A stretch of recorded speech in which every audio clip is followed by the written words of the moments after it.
Kumar carpenter, lecture of commerce. आपके सामने class 11th subject accountancy का chapter first introduction of accounting का topic objective of accounting लेकर प्रस्तुत हूं।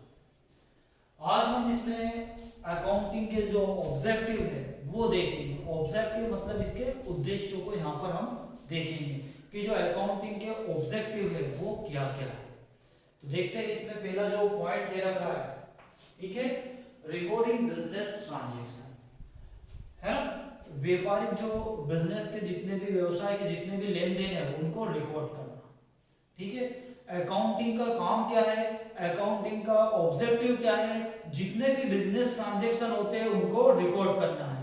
जैसे purchase of goods, sale of goods, है ना। हमारे जो एम्प्लॉइज है उनको पर मंथ सैलरी पेड की जाती है, स्टेशनरी परचेज की जाती है, बैंक में डिपॉजिट किया जाता है, बैंक से विड्रॉ किया जाता है, निकाला जाता है, विभिन्न वेरियस टाइप के जो एक्सपेंसेस होते हैं उनको पेड किया जाता है, अमाउंट रिसीव्ड की जाती है, अमाउंट पेड की जाती है, ठीक है। तो ये जितने भी असेट्स परचेज की जाती है, असेट सोल्ड की जाती है, ठीक है, जितने भी ये बिजनेस ट्रांजैक्शन होते हैं, ठीक है, इनको रिकॉर्ड करना किसका ऑब्जेक्टिव है, अकाउंटिंग का ऑब्जेक्टिव है, उद्देश्य है। जितने भी बिजनेस से ऑर्गेनाइजेशन से रिलेटेड जितने भी ट्रांजैक्शन होते हैं उनको रिकॉर्ड प्रॉपर्ली, उनको क्या करना, रिकॉर्ड करना, जो अकाउंटेंसी है उसका क्या है, उद्देश्य है। तो अपन इसको देखते हैं। Recording business transaction, a businessman of a manager can not remember all the business transaction, ठीक है। जो बिजनेसमैन है और जो बिजनेस का जो मैनेजर है वो जितने भी ट्रांजैक्शन होते हैं उनको रिमेंबर, उनको याद नहीं रख सकता, ठीक है ना। हम जितने भी बिजनेस में रोज ट्रांजैक्शन, बहुत सारे ट्रांजैक्शन होते हैं, उन ट्रांजैक्शनों को, उन लेन देनों को हम याद नहीं रख सकते। एक दिन में मान लो 100 ट्रांजैक्शन होते हैं, ठीक है, तो डेली बहुत सारे ट्रांजैक्शन हो जाते हैं जिनको हम बिल्कुल भी याद नहीं रख सकते। तो इनको याद नहीं रख सकते तो फिर क्या करें, इनको जो अकाउंट की जो बुक्स है उनको प्रॉपर तरीके से उसमें क्या करें, रिकॉर्ड को मेंटेन कर ले, ताकि वो हमें याद रहे और इन फ्यूचर में उन ट्रांजैक्शनों का हम क्या, लेन देनों का क्या कर सके, उपयोग कर सके। यहाँ से देखते हैं जितने भी ट्रांजैक्शन होते हैं, जितने भी लेन देन होते हैं उनको बिजनेसमैन याद नहीं रख सकता, ना मैनेजर उनको याद रख सकता है, ठीक है। यहाँ से देखते हैं आगे, proper accounting of all business transaction need to be met so that information properly accounting of all business transaction, जितने भी बिजनेस ट्रांजैक्शन है उनको प्रॉपरली तरीके से क्या किया जाएगा, उनको रिकॉर्ड किया जाता है। तो सो डेट इंफॉर्मेशन, इससे हमें इंफॉर्मेशन मिल जाती है। क्या क्या इंफॉर्मेशन मिलती है, कैपिटल है ना, बिजनेस की जो कैपिटल है उसमें इंक्रीज हुई है या डिक्रीज हुई है, कमी हुई है या वृद्धि हुई है। इसके बाद डेटर्स, ठीक है, डेटर्स जो डेटर्स होते हैं वो कैसे पर्सन होते हैं, गुड्स सोल्ड टू क्रेडिट, जिन पर्सन को हम गुड्स क्रेडिट में सोल्ड करते हैं, ठीक है, या जिनको क्रेडिट में सर्विस प्रोवाइडेड करते हैं वो पर्सन क्या कहलाते हैं, डेटर्स कहलाते हैं। तो डेटर्स के बारे में हमें इंफॉर्मेशन मिल जाती है। Creditors, goods purchase on credit, जिन पर्सन से, जिन ऑर्गेनाइजेशन से हमने गुड्स क्रेडिट में परचेज किए वो पर्सन क्या कहलाते हैं, क्रेडिटर्स कहलाते हैं। सेल्स, कितना हमने एक ड्यूरिंग द पीरियड, एक पीरियड के दौरान क्या किया है, कितनी सेल्स की है, कितनी परचेज की है, माल खरीदा है, कितना माल बेचा है, कितना माल खरीदा है, कितनी फर्मों में हमारे पास एसेट्स हैं, संपत्तियां हैं, एंड हमारा जो कैश बैलेंस है, हमारे जो बैंक में, हमारी जो लॉकर है, हमारे बिजनेस में कितना कैश बैलेंस है और कितना हमारे पास बैंक बैलेंस है, इसके बारे में हमें, अगर हम प्रॉपर तरीके से अकाउंटिंग मेंटेन करेंगे तो इससे हमें ये जानकारी प्राप्त हो सकेगी। ETC can be taken from the books of account, ये सभी जानकारियां किससे ले सकते हैं, हम जो अकाउंट्स की बुक है उससे प्राप्त कर सकते हैं, उससे टेकन क्या कर सकते हैं, उससे ले सकते हैं।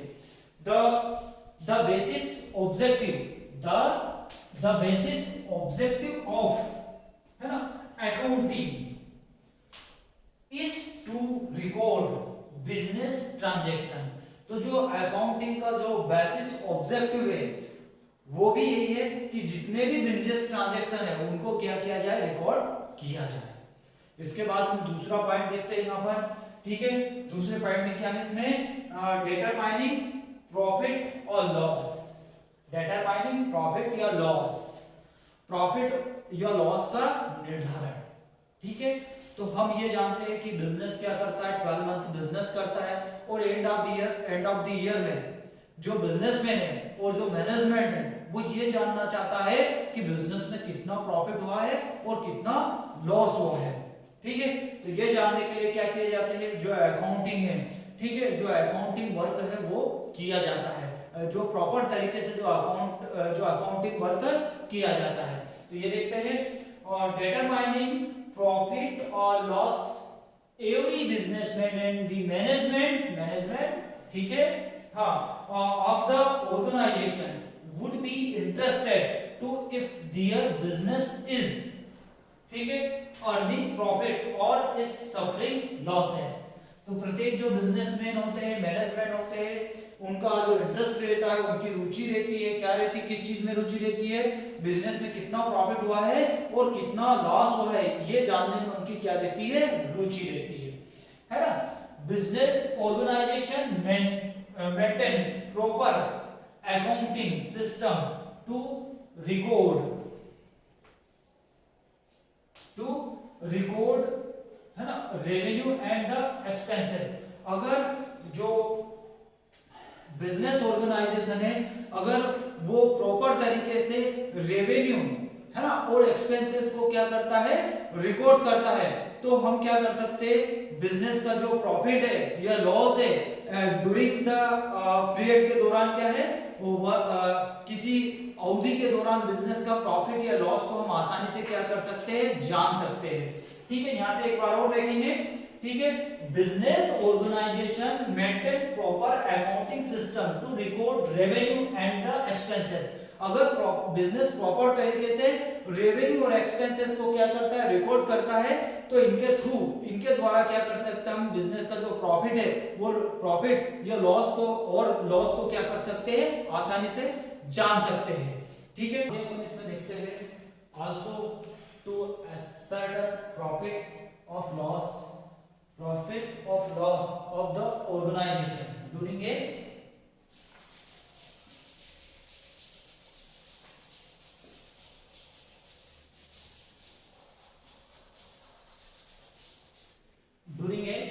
पीरियड, ठीक है। एक पीरियड के दौरान हम बिजनेस का प्रॉफिट या लॉस को क्या कर सकते हैं, निश्चित कर सकते हैं, ठीक है। इसके बाद हम थर्ड पॉइंट पे आ जाते हैं। थर्ड पॉइंट में है डेबिटिंग ट्रू फाइनेंशियल पोजीशन, ठीक है। फाइनेंशियल एक सत्य जो फाइनेंशियल पोजीशन है उसको क्या करना, दिखाना, ठीक है।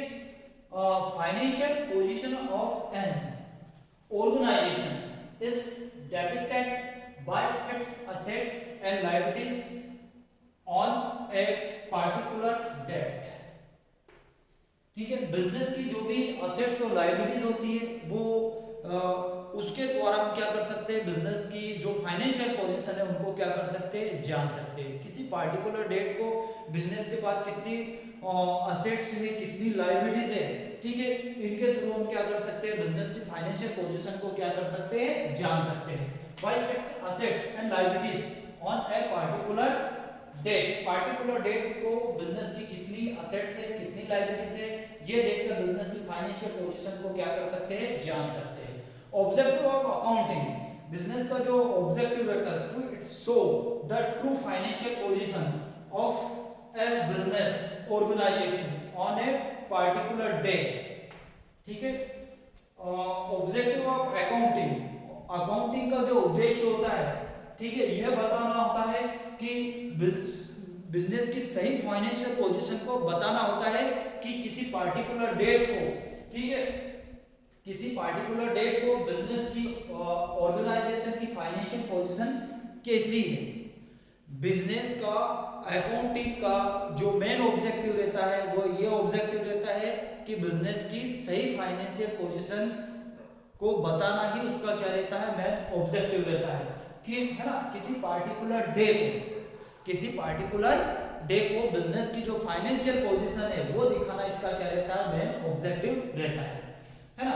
यहां से देखते हैं ओनर्स, है ना, ओनर्स मतलब बिजनेस के जो मालिक है, मैनेजमेंट है, बैंकर्स, ठीक है, bankers, lenders want to know the financial position of the business, ठीक है, ये क्या रहते हैं, फाइनेंशियल पोजीशन को जानने वाले रहते हैं। कौन कौन रहते हैं, तो ओनर्स रहता है, मैनेजमेंट रहता है, बैंक्स भी बिजनेस की फाइनेंशियल पोजीशन को जानना चाहता है। ओनर ये देखना चाहता है कि बिजनेस में प्रॉफिट हुआ है, लॉस, हमारे पास कितनी एसेट्स है, लायबिलिटीज है। मैनेजमेंट क्या है, जो प्लान वगैरह होता है या डिसीजन लेने में जो फाइनेंशियल पोजीशन उसकी क्या करती है, हेल्प करती है।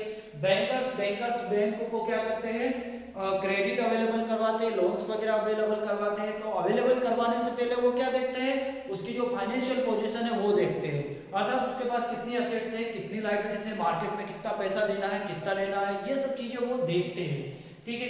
इसके बाद आ जाता है लेंडर्स, ठीक है, लेंडर्स मतलब उधार देने वाले हुए, wants to know the financial position of the business without a good accounting system. अगर भी आपने कोई अच्छा अकाउंटिंग सिस्टम नहीं रखा है तो वो आपके जो बिजनेस की जो ट्रू फाइनेंशियल पोजीशन है उसको शो नहीं कर सकेगा। True financial position can not be depicted, ठीक है, वो बिजनेस की सही फाइनेंशियल पोजीशन को शो नहीं कर सकेगा। यहां हम चौथा पॉइंट देखते हैं, मैनेजर कंट्रोल, प्रबंधकी, है ना, नियंत्रण, है ना। Management needs a lot of financial information. Business जो मैनेजमेंट है उसको अनेक प्रकार की क्या चाहिए, बहुत सारी इंफॉर्मेशन की आवश्यकता पड़ती है for the operation and to the business को चलाने के लिए। All the information can be, सभी जो इंफॉर्मेशन है can be collected through the accounting. जितनी भी हमको इंफॉर्मेशन है वो अकाउंटिंग के थ्रू हम क्या कर सकते हैं, कलेक्ट कर सकते हैं, ठीक है। तो जो मैनेजमेंट है, ठीक है, मैनेजमेंट को क्या है, बिजनेस को ऑपरेशन करने के लिए वेरियस टाइप की अलग अलग टाइप की फाइनेंशियल अलग अलग प्रकार की इंफॉर्मेशन चाहिए और वो किससे कलेक्ट कर सकता है, तो अकाउंटिंग वर्क से वो क्या कर सकता है, कलेक्ट कर सकता है। इसका हम लास्ट पॉइंट देखते हैं, कंपैरेटिव स्टडी, ठीक है। कंपैरेटिव स्टडी का मतलब होता है तुलनात्मक अध्ययन, ठीक है। तो तुलनात्मक अध्ययन जो कंपैरेटिव स्टडी होती है वो तो 2 ईयर में हो सकती है, 2 बिजनेस में हो सकती है, ठीक है। तो हमारा जो लास्ट ईयर के अकाउंटिंग वर्क है उसका हम करंट ईयर के जो अकाउंटिंग वर्क है उनसे कंपैरेटिव स्टडी करके बिजनेस के लिए हम क्या कर सकते हैं, महत्वपूर्ण डिसीजन ले सकते हैं, ठीक है। और इन फ्यूचर के लिए हम क्या कर सकते हैं, प्लान बना सकते हैं, पॉलिसीज बना सकते हैं, ठीक है। तो ये जो कंपैरेटिव स्टडी है ये बिजनेस के लिए क्या रहती है, बहुत महत्वपूर्ण रहती है। ये लास्ट पॉइंट देखते हैं हम, ठीक है। Comparative study, A comparative study of the capacity and the profitability, ठीक है।